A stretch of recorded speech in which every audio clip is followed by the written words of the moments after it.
The formulation of the national export strategy commenced in September last year and is set for finalization by the end of next month, a process which has so far seen prioritization of target sectors to help increase exports. Among these, Trade Principal Secretary Chris Kiptoo says include livestock products where Kenya has now new markets in the Middle East, value addition of agricultural products, handicrafts, and cross-cutting issues ranging from export financing, trade facilitation, and foreign market representation. When we talk of export development, we are talking now about the products, and we are saying we need to focus on those new products. And we have identified only 6, not that we are looking at, we are not focusing on the rest, but 7 sector working groups, as indicated here, is important, which we have said livestock and livestock products. We went to Egypt last year under the Joint Trader Committee, and we know that they have a market for meat, for instance. And Saudi Arabia, we have had a lot of delegations coming here from Middle East. They require products from us. Do we have the capacity to produce those products? Do we know the market requirements? This is the work that we want to do. And it is, however, imagined that Kenya has not been fully exploiting export opportunities in over 80 countries that Kenya has trade agreements or foreign representation with. For instance, Kenya has utilized only 12 product lines at the AGOA market out of the available 6,400 product lines. To this end, Kiptoo says they will be looking into enhancing diversification of exported products through value addition. We are looking at all. All that we have signed, looking at all of them to see which one we need to review. And you can see we are doing 12 already. And some of them are members of regional economic groupings.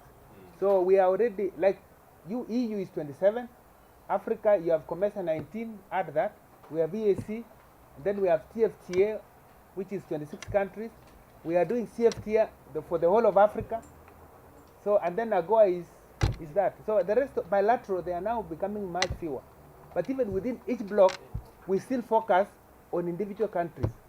Kiptoo says that informal negotiations have commenced with regards to the duty-free access of Kenyan goods to the UK that expires in March 2019. He, however, says that EAC Secretariat has forwarded an explanation to the EU and are awaiting feedback with regards to the circumstances facing the signing of the Economic Partnership Agreement as a bloc.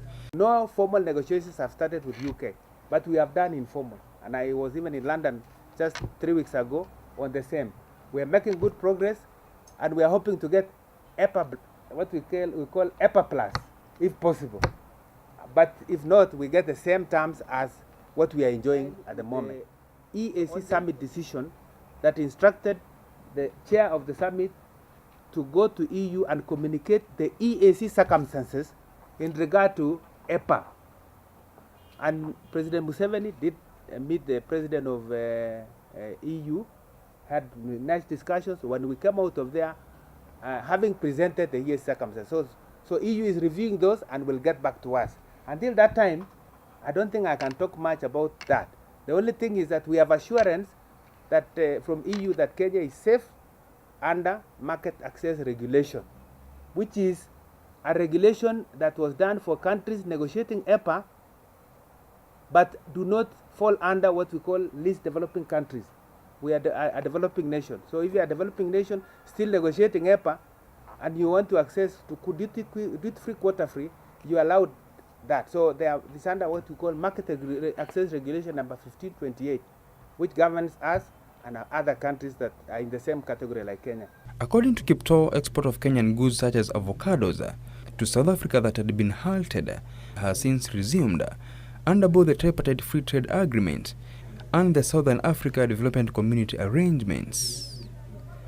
Nicholas Ndwati, Business Defined.